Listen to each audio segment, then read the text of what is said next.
Hello, and welcome to the Evolution Sports Podcast. I'm your host, Andrew Ferraro, here with Dave Sanders. Each week, we're going to talk about a different aspect of how sports and technology are evolving, and ultimately how it's going to impact you, the sports fan. For Volume 2 here, let me kick it over to Dave for this week's topic. This week's topic is thinking about how technology has impacted the popularity of the NBA, MLB, and the NFL, besides the ability to DVR games, so diving a bit deeper than that. Going back to our conversation from last week, we talked about the second screen experience, and of course, social media is a big part of that, so I think that's a good place to start this conversation.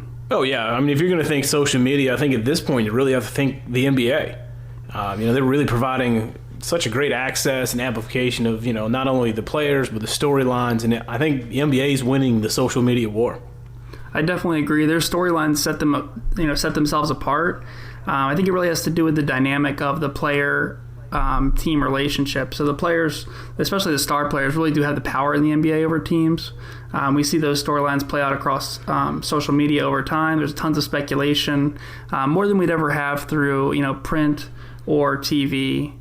Specifically, think about Windhorst making a whole career out of this, following LeBron around and making that his thing. You've got Woj, you've got Shams. There's NBA Twitter is a thing, and if you're a fan, you're usually a part of NBA Twitter. Yeah, I think at this point, everybody knows, Woj, and tries to say his name and can't, so they just cut it to Woj just to make it easy.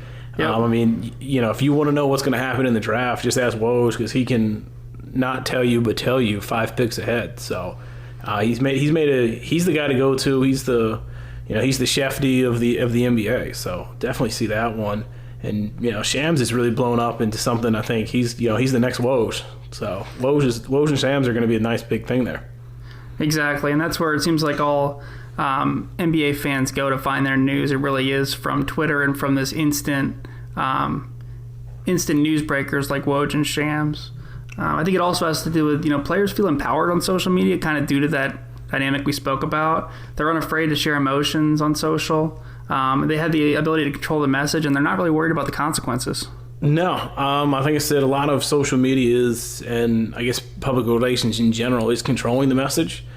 So now, hey, players got a platform where they can speak directly to their fans, directly to if they've got a beef with management. If you look back a couple years ago, with Rondo questioning Dwayne Wade and Jimmy Butler, or just that was on Instagram, but it's all the same stuff. Former Celtic teammates as my vets. Rondo throwing bombs on shade on guys like Wade. That was a lot of times on social, it's not that direct, but calling the Celtics teammates my vets and talking about how these teammates Dwayne and Jimmy isolated themselves from younger teammates definitely was probably the most blatant you're going to see. Yeah, and I think if you bring in some, not even 2 years ago, you look at some of the things that most recently happened in NBA. You had, DeRozan get traded, and Griffin getting traded, and right. Those are unexpected. I don't think they saw those coming, and I think you totally see that in their social media. That's definitely true. I know Griffin they raised a banner to retire his number in the presentation to get him to stay a year or two prior to being traded. So these guys definitely felt like they were betrayed a bit, and let it play out over social, and weren't worried about the consequences. Weren't really worried about who was offended, because they again have the power. Yep. The NBA has really done a great job at self-marketing the stars, and the stars do a great job marketing themselves.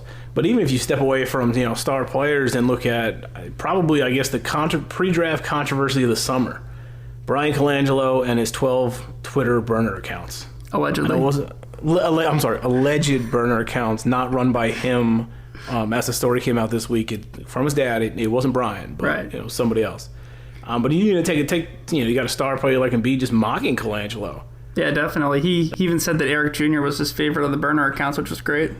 That is pretty funny. I mean, you think back 10, 15 years ago, would you have a star player mocking owner, part of upper management? Because you figured Colangelo was pretty high up the ladder. Definitely. It kind of makes you wish that back then we used to have this, when I know as a Flyers fan, when Lindros and Bobby Clark were going after it, I can only imagine what it would have been like. That would have been made for social media type event right there. I mean, it also, the players are able to kind of generate speculation, work on their brand. I mean, what does it mean when, LeBron takes his Cleveland pictures down? What does it mean if, all you see is Kevin Durant suddenly stops following the Golden State Warriors. I mean, it is made for television, it's really not even television, but social media, just to generate clicks and follows. You look at those things. What do all those mean? Exactly. And I think that plays into the youth of the NBA fan. It definitely is a younger fan. We're going to get into demographics a bit later. But I think social media has played a huge part in the popularity of the NBA and how it's grown to be, not quite where the NFL is, but it is definitely on the rise. I would 100% agree with that. You look, and I think they really have to credit David Stern and Adam Silver for that, because if you look, say, 20 years ago where the NBA was, where before they put the dress code in and things like that, the NBA was kind of going through an image issue. And now you look at what you can do with social media, how they've kind of changed how the image is, and, more people than ever are following the NBA. And it makes for great topics for sports radio. It definitely has plenty of storylines. There's always something going on. I know recently with the Kawhi Leonard trade we had, he may refuse to play for Toronto. Maybe he wants to stay there and re-sign with them. He's warming up to it. It's just every day there's a new update about that. So there's definitely plenty to talk about, plenty for the talking heads on FS1 and ESPN to talk about every day. Oh, yeah. And it's one of those, the NBA has done a fantastic job of taking, an 82-game season and turning it into a year-long season.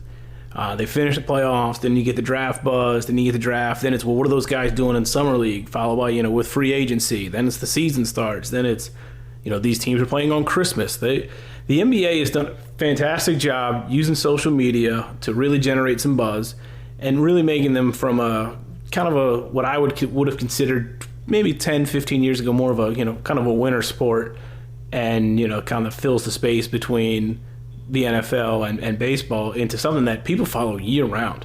Yeah, that's definitely true. Let's transition a little bit to talk about the NFL. So they haven't been as open to, the utilization of social media as the NBA.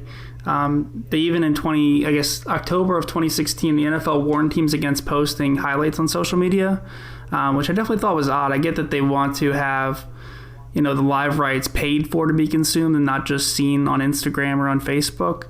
But they quickly reversed course on that 2 months later and decided that they're going to relax the restrictions on in-game video and social media. We've seen a lot of franchises even hiring people and putting them on the field to do Snapchat stories and get all that live content for viewers. Yeah, I mean, definitely, the NBA has the lead there, but I think the NFL is doing what it can now after seeing the success of the NBA to catch up. The NFL's kind of working through its own image problem right now, and I think this is really where social media kind of looking forward is definitely going to help them. The more you see of the guys doing good things instead of domestic violence, concussions, kind of all the negative things that you're seeing, I think really where social media is going to help them is, if they can get more highlights out, you can see stuff that, when Cam Newton goes out and does something good, or, you get some Odell Beckham, you get a lot of those things, especially kind of right now where it's training camp season, you keep seeing all these little plays, and being a fantasy football guy, Twitter's blowing up with those kind of things. Yeah, that's a great point. Especially in the fantasy community, but even overall, we're seeing tons and tons of clips being shared from training camp, stuff that usually we might not even care about seeing if it's just training camp practices or, non-tackling drills, but people are eating it up and it's creating more buzz for the NFL. Oh yeah, definitely. I can tell you from a personal standpoint, kind of how social media with Cam Newton has kind of changed my opinion. I live down here in North Carolina, so Panthers are the closest team. I'm an Eagles fan, world champions. But Cam's not always been my favorite guy. From a player standpoint, don't really have anything against him personally. But there were just some things where he was really going out of his way to give fans different things, sign things for fans. Yeah, he actually got a Bo box, so if you're in a Bojangles, it's a pretty great, they really should use this commercial where, fans handed him a big Bo box, and then he went and sat with his quarterbacks and ate it while the fans ate it up. But you wouldn't see the little stuff like, signing some stuff, giving some gloves, giving his headband to some, some children with special needs. Yeah, he doesn't have to do that. And without social media, I wouldn't know anything about that. So for me, it's really kind of turned my image around a little bit for him. Really kind of maybe, hey, respect him a lot more, see the kind of different things that he does. That's a really cool example. I wish those stories would get more pub than they even do, but it is very cool that they kind of go viral amongst the NFL community on Twitter. Definitely. You know, it's one of those that if you kind of look back before social media and it was just, newspaper or TV, you really weren't going to see it. That's probably not something that's going to catch, that'll be on the cutting room floor of a sports center or something like that. So it wouldn't be there. So you get to see those kind of things, and you get to see it from a lot of other players too. So you get to see, unfortunately, we see a lot of poor headlines when it comes to players and things like that, where this you get to see some of the nice things. Yeah, it's great to have that balance. Next, let's transition a bit to Major League Baseball. So they've been going through some things recently where Rob Manfred called out, I guess he didn't call out, but he did say that Mike Trout doesn't do enough to promote himself, which was pretty surprising criticism of maybe the best player in baseball and who's been the best player for a long time. What were your thoughts on that? I was kind of surprised. I think Rob Manfred's a pretty calculated guy. The changes he's trying to make in baseball to appeal to the younger demographics, which I know we'll get into here in just a minute, it just seems, I think Trout is your biggest guy. He's going to be he should, if he's not the face of baseball, be the face of baseball probably for the next 12, 15 years. He's a young guy, great guy, plays the game, as the old guys would say, the right way, does those kind of things. So to see Manfred really come out and say, hey, he could be doing more, why doesn't he do more, and almost kind of laying the blame of some of the MLB problems on his feet was a bit surprising. What are your thoughts, Dave? Yeah, I definitely agree. The fact that he kind of mentioned that he doesn't do enough to promote himself and put his name out there, and that's not why he's discussed or as well known, just doesn't really seem to add up to me. I think it really has to do, if you go back to the NBA, I mean, Kawhi Leonard's talked about a ton and speculated about a ton only because of his talent. He never says anything. Nobody knows what his voice sounds like. He never appears on radio shows. He doesn't really even ever say anything, and that's his own doing. But it is the speculation of he has the power. Is he going to force his way out of San Antonio, which he did? Will he stay in Toronto? If Trout had that kind of power over the Angels and could force his way to another team, I think it would be a lot different. Definitely. But I do know one of the things that baseball is kind of doing well in the social media game is a lot of the team accounts. They're pretty good about having banter back and forth with the other team accounts. But if you look at the Mets' embarrassing loss here recently, they really did a great job just, kind of poking fun at themselves. They were in the process of suffering their worst loss in franchise history. Correct me if I'm wrong, that was 26-4, 25-4? Something like that. At least 24. I don't know what the number was at the end. It was ugly. Let's just go with it was bad. Once they brought in Jose Reyes to pitch, I gave up on it, the fact that you stayed that long is pretty impressive. Because I just saw something of like, oh, it's 19-0. I'm like, is that a typo? What was right. it? 1-9? I'm confused. Yeah. But we'll take a couple of the tweets here real quick, and it's how did this is from the Mets making fun of themselves of how do you give up a touchdown and an extra point in the first? Then it's, they ran back the opening kickoff. So then a touchdown and a field goal ties it. Mets going, we just got to put a drive together. Like, those are little things that, as a Mets fan who's probably suffering through, this game is terrible and embarrassing. It gives you a little chuckle, kind of makes you pull things back into perspective. Yeah, it's a great way to bond with your fans, provide some empathy, and let them know that you're experiencing the same thing that they are. I think a lot of other sports do this very well too. You'll see some NBA teams engage with each other, some NFL teams occasionally too. So it is very cool that they're actually hiring social media specialists to operate these accounts full time, have some personality. A lot of times we think of brands as being very buttoned up and very afraid to show emotion and whatnot. But I think in this age of social media and voice search and stuff like that that's coming in the future, it's really important for brands to have a personality, a voice, and really connect with fans on a deeper level than just a one-way conversation. Definitely. I think really how those teams use social media kind of really plays into their image. I don't want to necessarily call the Mets the little brother of New York, but when you compare it to the Yankees are the as my father, who's a New Yorker, explained it to me once, if you're a white-collar worker, you're probably a Yankees fan. If you're a blue-collar worker, you're probably a Mets fan. So you kind of get that a little bit with how they kind of poke fun at themselves and have a good time with it. But just, Dave, what do you think the impact of the death of the highlight shows like SportsCenter, how it used to be, probably not how it is now. Honestly, I've kind of shied away from it just based on it is. But how does the death of the kind of the old school SportsCenter highlight show really impact, national interest in baseball? Yeah, so I think this is a big thing that's really hurt baseball. Back when we used to have the sports centers that would run every night, be recorded, and run nonstop, the next day, you used to watch that to get your highlights of your own team, and there weren't DVRs back then, so you would possibly watch for an hour just to see the highlights of, in our case, the Phillies or, whatever team. So you were being exposed to the daily highlights from every other game. With games on every single day for baseball, I think it's hard for the casual fan to stay abreast of all that if they're just checking in on their own teams, whether it's on local TV or it's on, just on the apps that they use for score watching or just checking like their team's website or app. I don't think they're getting the national perspective because it is just 1 out of 162 instead of 1 out of 16 for football. I think that really has hurt the sport because we're looking at it from more of a regional perspective and not the national perspective. Even looking at it like the home run race that was back in 1998 with McGwire and Sosa, I don't think that's even possible today. How about you? I think the home run chase, if you kind of look back at the history of baseball, striking 93, or 94, I think it was a strike, cutting the season short, those kind of things, that really kind of dampened baseball. Where, the home run race in 98 brought it back to national prominence, but you also didn't have social media. Right. So you had to tune in to catch it. You had to, hey, did McGwire and Sosa hit another one? Like, let me check that in. And even through, Bonds, when he was smashing home runs left, right, and center and getting walked 300 times a year, still early social media, so you didn't have I can catch the 10-second clip on my phone. So you didn't have a second screen, you didn't have those things, but yeah, it'd be real hard for something, I think, in baseball to really kind of bring back that fan to really sit down, watch those 3-hour games.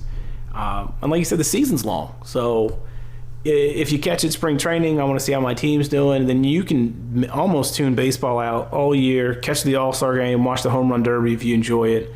And in about 2-3 weeks, you can kind of pick it up as we get towards September and August. Well, is my team in it? Oh, they're in it? Great, now I can catch some things like that.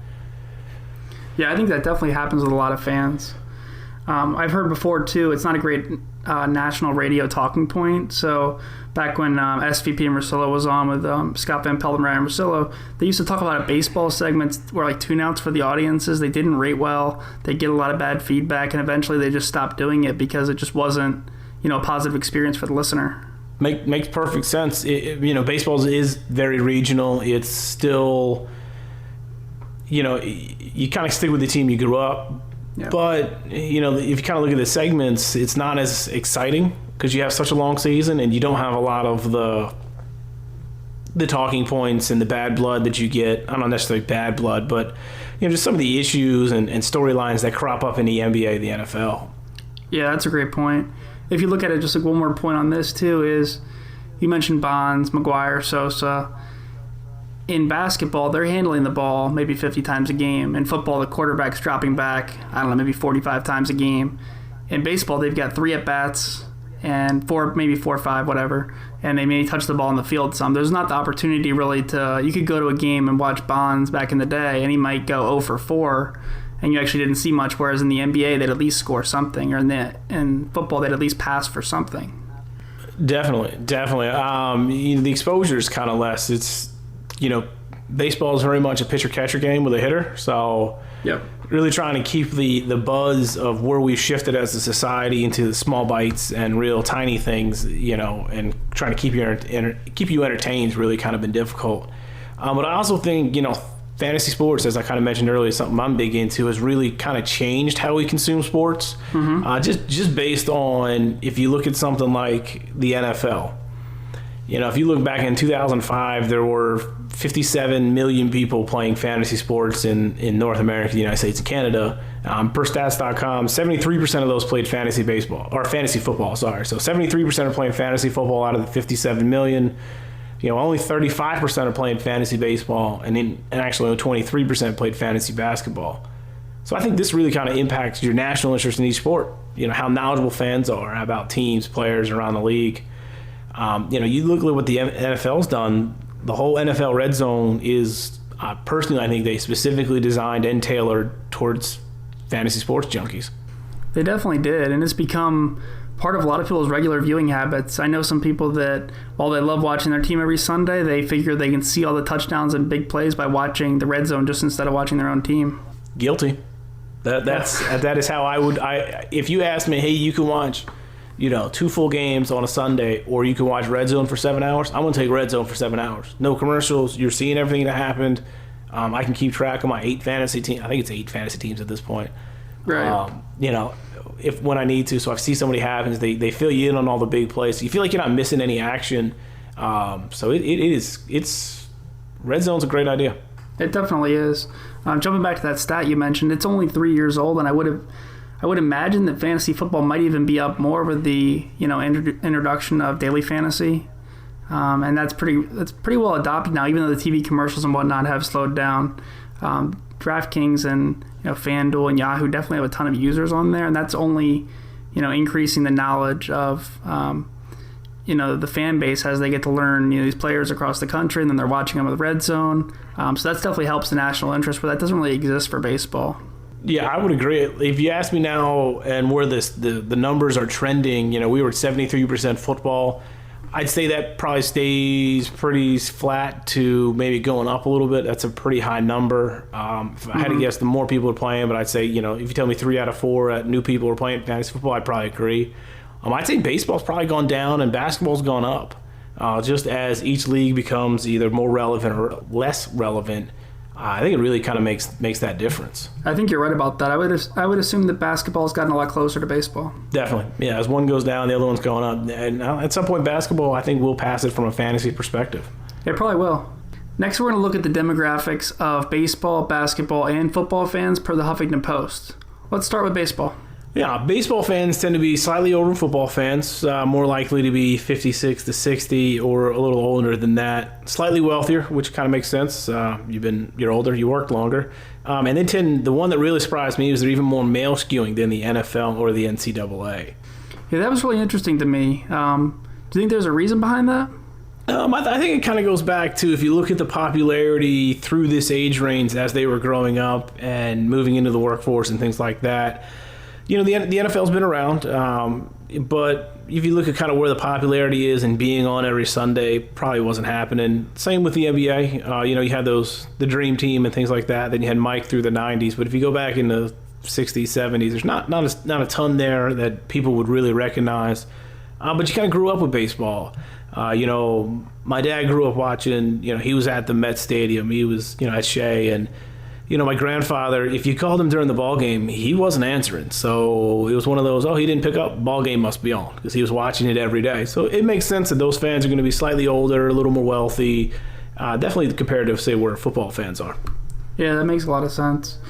Speaking about football fans, as you mentioned, they are losing interest in the 20 to 29-year-old demographic, which has to be pretty concerning for them, especially as that age range is really rising for the NBA.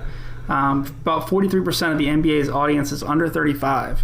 So going back to some of the things we talked about, it's really, easy to follow on social media. There are a lot of storylines that, you can talk to your friends about, and it becomes very buzzworthy.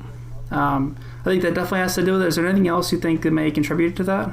I think it's just being, as you can see, where we talked last week with the second screen and people are looking to consume more, and honestly, they're more distracted. It's the sports that's being proactive and keeping up with things that are really going to excel kind of going forward. Yeah, I definitely agree with that. Let's kind of get into, as we close things out here, which sports do you think have been the most proactive in adapting to the times? If I had to rank kind of the big three of baseball, football, and basketball, I'd say most proactive has hands down has been the NBA. Really use social media. The players have figured out social media, how to use it. I think the NFL, while was pretty far behind, has caught up. Definitely not passed, but I think they're doing a lot better and will, I think, continue to get better as they realize the marketing machine that is social media, with getting caught up and adapting to the times. And honestly, the one lagging behind is baseball. I think we talked about that earlier with Rob Manfred calling them out. Yeah, they're doing a little bit, but I think they really could do more. What are your thoughts? Yeah, I'd agree with that. Next time we're going to talk a bit about the distribution of digital live rights. I think baseball in that area, they've been ahead of the curve with MLB TV, with streaming games on Facebook. I think they're working hard to get ahead of that game. But in terms of growing the brands of its players and creating national buzz about its sport, on a daily or weekly basis, they definitely fall behind there. Definitely. That's kind of where I agree. So, sneak preview next week, in case you wonder what topic was, digital distribution of live rights. And with that, I want to thank everybody for taking a good half hour out here to spend some time with us. I hope you really enjoyed it. It's been a lot of fun here talking with you, Dave. If you haven't, make sure you like us, rate us, subscribe, leave us some feedback. It's really greatly appreciated. It means a lot to us. That's how we get better, keep getting you the topics that you want to know about.